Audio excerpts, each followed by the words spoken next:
Doctor Zakir Naik. আমি জিজ্ঞাসা করেছি যে আপনার খুসুসি আমল আমাকে বলুন। এই কথাটা আমি অন্য অনেক আলেমকেই বলেছি জীবনে, যত বড় বড় ওলামা কেরামের সাথে আমার দেখা সাক্ষাৎ হয়েছে। আমি এই প্রশ্নটা করি কারণ আমি বিশ্বাস করি প্রত্যেকটা মানুষের কিছু খুসুসি আমল থাকে। কেউ রোজা রাখে অনেক বেশি, কেউ নামাজ পড়ে অনেক বেশি, কেউ তেলাওয়াত করে অনেক বেশি, কেউ জিকির করে অনেক বেশি, কেউ পড়াশোনা করে অনেক বেশি। খুসুসি আমল যেটা আল্লাহ রাব্বুল আলামিনের কাছে পৌঁছে যায়, এর ওসিলায় আল্লাহ পাক তাকে মর্যাদা দান করেন। খুসুসি আমল আছে কেন? আমাদের নবী সাল্লাল্লাহু আলাইহি ওয়াসাল্লামের খুসুসি আমল বলুন দেখি। রাতের তাহাজ্জুদ, সবাই ঘুমিয়ে পড়লে নবী সাল্লাল্লাহু আলাইহি ওয়াসাল্লাম জেগে থাকতেন, পা মোবারক ফুলে যাইতো, দাঁড়িয়ে থাকতেন, লম্বা কেরাতে নামাজ পড়তেন। খুসুসি আমল। দাউদ আলাইহিস সালামের খুসুসি আমল ছিল রোজা রাখতেন একদিন পর পর। খুসুসি আমল। এরকম এক এক সাহাবীর এক এক নবীর এক এক সাহাবীর খুসুসি কিছু আমল আছে। আবু বকর রাদিয়াল্লাহু আনহুর খুসুসি আমল কয়জন জানেন? ফজরের নামাজ পড়ে তিনি দূরে কোথাও চলে যেতেন। উমর রাদিয়াল্লাহু আনহু একদিন ফলো করছেন, যায় কোথায় এই মানুষটা, কারণ তাদের মধ্যে একটা কম্পিটিশন হতো আমলের, মনে আছে? তো কম্পিটিশনটা কোন দিন উমর রাদিয়াল্লাহু আনহু বুঝলেন যে আবু বকর রাদিয়াল্লাহু আনহু অগ্রগামী? এটাও বলে দেই, তাবুকের যুদ্ধে। কোন যুদ্ধে? ইসলামের যুদ্ধেরও বিধান আছে, কিন্তু এখনকার প্রোটেস্ট্যান্ট ইসলাম আবার ওইটা কাট করে ফেলছে আর কি। এখনকার প্রোটেস্ট্যান্ট ভার্সন অফ ইসলামে আছে নামাজ, রোজা, হজ, যাকাত। জিহাদ আউট অফ কন্টেক্সট, ওটা নাই। ওটার আবার অনেক ব্যাখ্যা করা হয়েছে তালগোল পাকিয়ে, যে ওই দিকে যাচ্ছি না। তো পুরো কনসেপ্টটা ক্লিয়ার রাখবো ইনশাল্লাহ। কোরআন সুন্নাহয় সবই আছে। পরিবেশ পরিস্থিতি প্রেক্ষাপট বিবেচনায় পদক্ষেপ নিতে হবে, নাকি? কেউ অন্যায়ভাবে কোনো মেয়েকে ধর্ষণ করছে, নাউজুবিল্লাহ, আপনার চোখের সামনে পড়ে গেল, আপনি কি তাকে দাওয়াত দিবেন? ভাই ধর্ষণ করিয়েন না প্লিজ, রিকোয়েস্ট করতেছি ভাই, আল্লাহর ওয়াস্তে ধর্ষণ করিয়েন না, এই কথা বলবেন? আপনার সামর্থ্য থাকলে আপনি হাত দিয়ে প্রতিহত করবেন, পিটুনি দিবেন, কেসের আওতায় আনবেন, আইনের আওতায় নিয়ে আসবেন, মৃত্যুদণ্ড দিবেন, এই তো করবেন। এই মা বোনরা যদি আমাদের কেউ হয়, নাউজুবিল্লাহ, তখন আপনার এগ্রেশন কেমন হবে? তার মানে পরিবেশ পরিস্থিতি প্রেক্ষাপট বিবেচনায় বিধান প্রয়োগ করতে হবে। তো ইসলামে পরিপূর্ণ বিধানই আছে, এই কনসেপ্টটা ক্লিয়ার রাখবো। তারপরে যেটা বলছিলাম যে তাবুকের যুদ্ধে নবী সাল্লাল্লাহু আলাইহি ওয়াসাল্লাম বললেন যে তোমাদের যা যা সম্পদ আছে আল্লাহর রাস্তায় নিয়ে আসো, কারণ তাবুক যুদ্ধের সফর অনেক লম্বা ছিল, অনেক লম্বা। পায়ে হেঁটে প্রায় 1-1.5 মাস যেতে হয়েছে রোমানদের সাথে প্রথম ব্যাটল, যদিও এই ব্যাটলটা একটা অসমাপ্ত রূপে ফিরে আসতে হয়েছে গরমের মধ্যে। এই তাবুকের যুদ্ধেই কিছু কিছু সাহাবী অংশ না নেওয়ার কারণে সূরা তাওবার মধ্যে আয়াতুন নিফাক নাজিল হয়েছে। পড়ে দেখেন, 3 জন সাহাবী যে সবাই তাকে বয়কট করে ফেললো, পড়ে দেখেন। এখন এই সময় উমর রাদিয়াল্লাহু আনহু তার ঘরে যত সম্পদ ছিল তার অর্ধেক নিয়ে আসছেন, অর্ধেক রেখে দিয়েছেন, রেখে নবীর সামনে উপস্থিত করেছেন, ইয়া রাসূলুল্লাহ, আমার ঘরে যত সম্পদ ছিল তার অর্ধেক দিয়ে দিলাম। সুবহানাল্লাহ। মানে কি, ভাইয়ের 6টা গাড়ি আছে, 3টা দিয়েছেন, 4টা বাড়ি আছে, 2টা দিয়েছেন, হ্যাঁ, 2 একর জমি আছে, 1 একর দিয়েছেন, মানে আপনার $2 মিলিয়ন আছে, 1 মিলিয়ন দিয়েছেন। কত বড় হৃদয় থাকলে মানুষ এই কাজটা করতে পারে? আমাদের তো 100 টাকাই বের হয় না। ঠিক আছে, আল্লাহ মাফ করুক। না, আবার যারা দানবীর তারা দান করেন, মাশাআল্লাহ।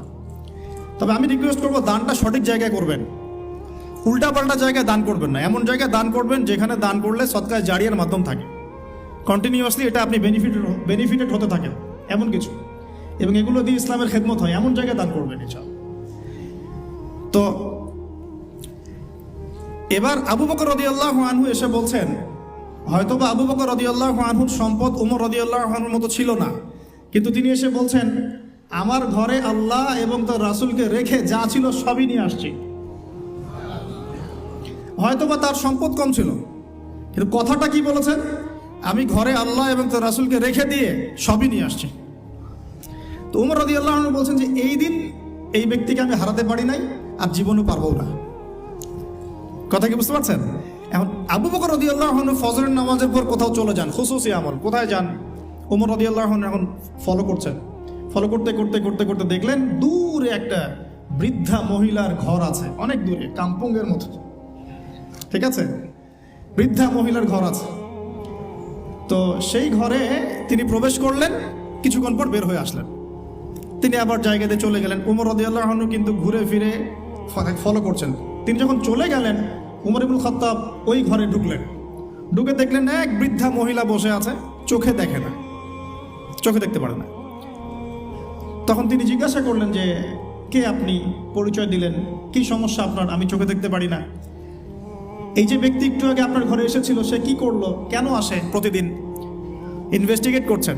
তখন ওই বৃদ্ধা বলছেন এক ব্যক্তি আসে প্রতিদিন ফজরের পরে, এসে আমার ঘরের কাজকর্ম করে দিয়ে যায়। আমি চোখে দেখতে পারি না, তো ঘরের কাজকর্মগুলো করে দিয়ে চলে যায়। আমি জানি না সে ব্যক্তিকে, আল্লাহ তার ভালো করুক। উমর রাদিয়াল্লাহু আনহু তখন চোখ দিয়ে দরদর করে পানি পড়তে লাগলো আর বলতে লাগলেন যে হে মুসলিম জাহানের খলিফা, আপনি পরবর্তী খলিফাদের জন্য রাস্তা কতই না কঠিন করে দিলেন। আসলে এই শিক্ষাগুলো তাদের মধ্যে ছিল বলেই তো সমাজটা অমন ছিল। দেখুন কোন মানুষদেরকে নিয়ে আমরা সমাজ চালাবো। আমরা যদি এই যুগের আবু বকর, ওমর, ওসমান, আলী হতে না পারি, তাহলে এই যুগেও ইসলামী খেলাফা কায়েম হবে না। আগে মানুষ লাগবে তো ওই রকম।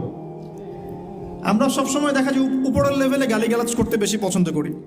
তো বিশ্বাস করেন আমাদের প্রেক্ষাপটে জনসাধারণের যে অবস্থা, জনগণের ঈমান, আমল, ইনসাফ, ইখলাস এগুলোর যে অবস্থা, তাতে এর চেয়ে বেটার কিছু আশা করা যায় না। যখন আমরা ঠিক হয়ে যাবো ইনশাআল্লাহ, আল্লাহ পাক অবশ্যই যোগ্য নেতৃত্ব দিবেন ইনশাআল্লাহ। তো খুশুসি আমলটা একটু বোঝালাম, এটা কিন্তু আপনারও থাকতে পারে, আমি জানি না, আমার একটা আছে আপনি জানেন না, ঠিক আছে। তো এখন আমি জিজ্ঞাসা করলাম যে স্যার আপনার খুশুসি আমল বলুন কিছু, এমন কিছু খুশুসি আমল যেটার ওসিলায় হয়তো আল্লাহ পাক আপনাকে এই মাকাম এনেছেন বলে আপনি মনে করেন, ইউ থিঙ্ক সো। তো তিনি বলছেন প্রথমে 5 ওয়াক্ত নামাজ, 5 ওয়াক্ত নামাজ, 5 ওয়াক্ত নামাজ তিনি জামাত মিস করেন না। 5 ওয়াক্ত নামাজ তিনি জামাত এই বয়সেও মিস করেন না, মাশাআল্লাহ। তিনি বলছেন আমরা অনেক সময় দাওয়াতের কাজ করি, দাওয়াতের মেহনত করি, অনেক বড় বড় কথা বলি, নামাজ ঠিক থাকে না। এই ব্যক্তিদের ঈমান আমল দিয়ে দাওয়াতের কোনো কাজ নাই। তাহলে আমরা এখন লেসন পেলাম, ইখলাসের পরে আমরা সর্বপ্রথম ফোকাস করব কোথায় ভাই? জামাতে না বাসায়? জামাতে। যদি জামাত ছুটে যায় তাহলে মসজিদে গিয়ে যদি জামাত করা পসিবল হয় করব, না হলে যদি বাসায় করা পসিবল হয় সেখানে করব। যদি সফরে থাকি, আপনি মুসাফির, আপনার জন্য অপশন আছে, চাইলে কসর করবেন, চাইলে একাকি পড়বেন, মুসাফির। কিন্তু মুকিম অবস্থায় সর্বোচ্চ চেষ্টা করব জামাত ধরার জন্য। আল্লাহ পাক আমাকে তৌফিক দান করুন, আপনাদের সবাইকে তৌফিক দান করুন। এখানে দুটো কথা আমি অ্যাড করছি আমার পক্ষ থেকে। সেটা হলো যে আমি প্রথম লেকচারে বলেছিলাম যে অনেক মসজিদ দিন দিন বাইতুল্লাহ থেকে বাইতুন নাস হয়ে যাচ্ছে। অনেক মসজিদে প্রকৃত নামাজ থাকছে না, নামাজের রুকু সেজদা ঠিক হচ্ছে না। এক্ষেত্রে আমরা কি করব? আমরা ইমাম সাহেবদেরকে নসিহা করব এবং বোঝানোর চেষ্টা করব যেন নামাজটা তারা একটু ধীর স্থিরভাবে পড়ায়। নামাজের গভীরতায় ঢোকার চেষ্টা করব, কি পড়ছি বোঝার চেষ্টা করব, কি বলছি বোঝার চেষ্টা করব। অর্থ বুঝে নামাজ পড়লে ইনশাআল্লাহ তাআলা এই নামাজ আল্লাহর আরশ পর্যন্ত পৌঁছে যাবে ইনশাআল্লাহ। আর যদি আমরা নামাজের ব্যাপারে গাফেল থাকি এবং নামাজে ফাঁকিবাজি করি, নামাজের আধ্যাত্মিকত্ব, মারিফত নষ্ট হয়ে যায়, তাহলে কিন্তু সমস্যা। আমরা যেটা করি, নামাজের ইখতিলাফি কিছু মাসআলা নিয়ে বেশি ঝগড়া করি।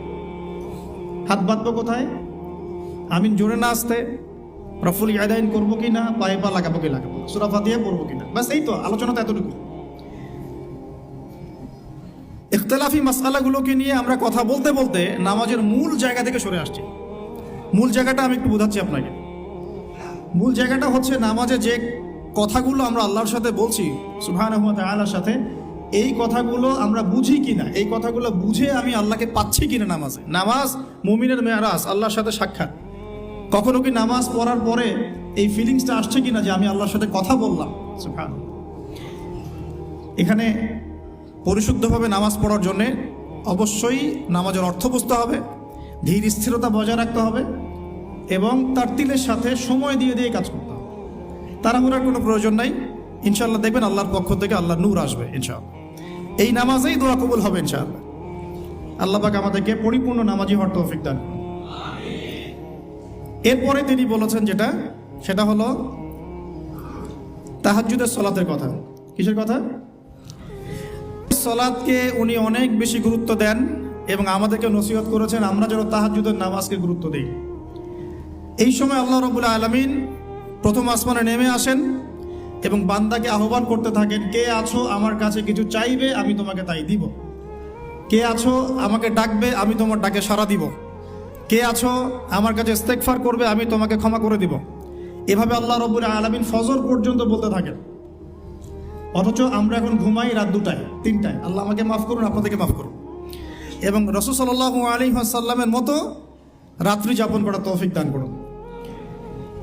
তো এটার নবী সাল্লাল্লাহু আলাইহি ওয়াসাল্লাম 2 করে পড়তেন, 2 রাকাত, তারপর 2 রাকাত, তারপর 2 রাকাত, তারপর 2 রাকাত, শেষে বেতর, মোট 11 রাকাত।